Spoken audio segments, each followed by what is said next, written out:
I'm not sure exactly what it means when the Chicago Teacher Union withdraws its support. I guess it speaks to the complicated nature of what was negotiated, and I guess maybe the difference between what the negotiators felt was acceptable and what the rank and file may like about the bill, the understanding maybe of what the differences are, what the 75% standard, for example, was meant to be attached to, I think is one of the contentions. The other one is whether or not the expanded powers related to mandatory subjects of bargaining were clearly understood. Now, I think there are plenty of lawyers in the room on both sides that had a good chance to look at this. Certainly between the time at night when the bill was negotiated and the next day when press conferences took place and votes took place, there might have been time for at least those involved with the negotiations to see the red flags.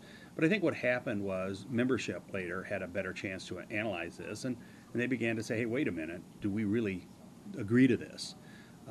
And again, negotiations are different than implementation, and theory is different than practice, so that when you begin to look at the practical implementation of some of this, there might be some concern. But those who looked at it in intense negotiations that were conducted over several months had an opportunity to say, hey, no, that's not going to work. At the end of the day, it appears as if what they agreed to is now something their membership doesn't like. So if Senator Lightfoot says she's willing to make those changes that they asked for, but if they continue to not support this bill, does that mean the bill die? What does that mean? Well, I mean, part of this is process, and depending on which bill it is, any changes made to the bill would have to go back to the Senate for concurrence. So it's not possible for the Senate to change this bill. Those changes would have to be made in the House.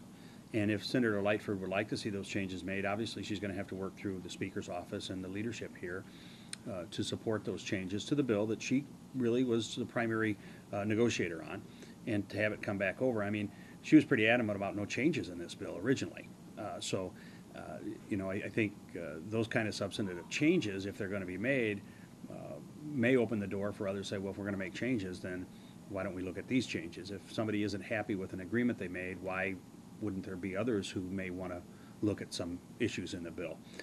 So we'll see. I mean, this is a process, and from the beginning I've said this is a process, and the process in the General Assembly is a bill goes through the House, it goes through a committee process, it goes to the Senate, or vice versa, and along the way tweaks and changes are made.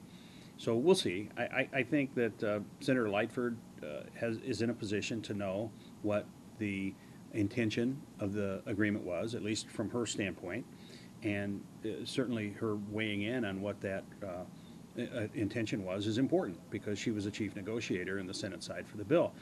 Whether or not that is now something that's acceptable to everyone involved, including the reform groups and the mayor of the city of Chicago, who felt like there was an agreement, that remains to be seen, whether or not that agreement stays. If one person or one part of the agreement isn't happy with it, does that mean others may not be happy if changes are made? It becomes complicated. Is it really up to the House now to deal with any of these changes?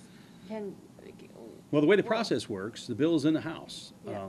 It can be amended in the House, and it would have to go back to the Senate for concurrence. So it's not totally up to the House. I mean, they can't just make unilateral changes to this thing and send it back to the Senate. So I would hope that if there are going to be changes, it's done in concert. There's negotiations, there's discussions. But again, I think the real issue here is when everyone left that room, and even into the next day and week, I mean, this is 2 weeks later that these issues are coming up. If there are going to be changes from one side discussed in a negotiation, there have to be changes or discussions from both sides. And that's where it gets real sticky, because I think when everyone left that room, from my understanding, I wasn't in the room, that there was agreement. So I'm not sure how one side claims no agreement while the other side doesn't get to respond to that. And I think that's where this thing is right now. And so, I guess, what's your take on it in terms as a superintendent and as a legislator? Well, I don't want to speak for the dynamics that are involved with the city of Chicago, because quite frankly, I don't have a real good handle on the issues that face them, what the mayor is facing, what the CPS and CTU what that dynamic is. But I think the real concern is that we have an opportunity here to implement some long-awaited, substantial reforms in education that, for the first time, implement the performance of teachers into decision-making that concerns employment. I would really hate to see all of that lost over, this type of a late, and I'm not saying not legitimate, but certainly late in the process kind of change in someone's position, because I think there's so much good in that bill. Is it perfect? Would I do things differently? Probably, but is there a greater overall good in there for students, for kids, by implementing this change in direction? I think there is. I think that we have something here that's very, very good substantially, and I'd hate to see the whole apple cart upset. So would you say that schools need this reform then? I think this is important to children. I really do. And I think, by and large, especially downstate, I have not heard a lot of negatives from IEA members, from downstate teachers. I think most of them recognize the fact that good teachers are going to be fine. Their evaluations are going to be fine because it's based on student growth.